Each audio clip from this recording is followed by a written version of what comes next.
I know that a lot of couples are dealing with this particular cycle. It's the competence-incompetence cycle. One party in the relationship is a little bit more type A and they get a lot done. So that partner actually swoops in the relationship whenever there's a problem and gets things done. Let's talk about taxes. Taxes are happening, so they swoop in and they get it done. Now, this is a cycle. The other person who struggles a little bit with incompetence really starts to feel like in those moments that they shouldn't even bother or try because it gets done in the other person's way so soon. So there's not really space or room for them to try. And people need to be able to try in order to build competence in the first place. So the more that they do that, they avoid, they tend to procrastinate.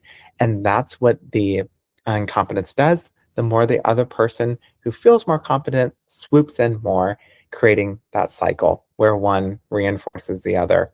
And so, what do we do to break this cycle? You can have the incompetent person really step back and be encouraging to the other partner, but not swoop in and fix.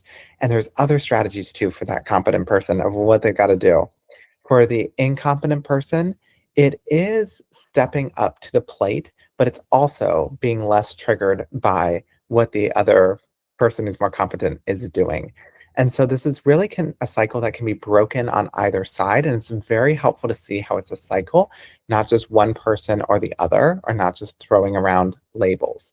If you're interested in this and would like more ideas for your relationship and to be able to ask questions live with us, join our couples group consultation. If you're interested, just put peace in the chat and we'll send you some more info just to learn more about couples group consultation so we can work together.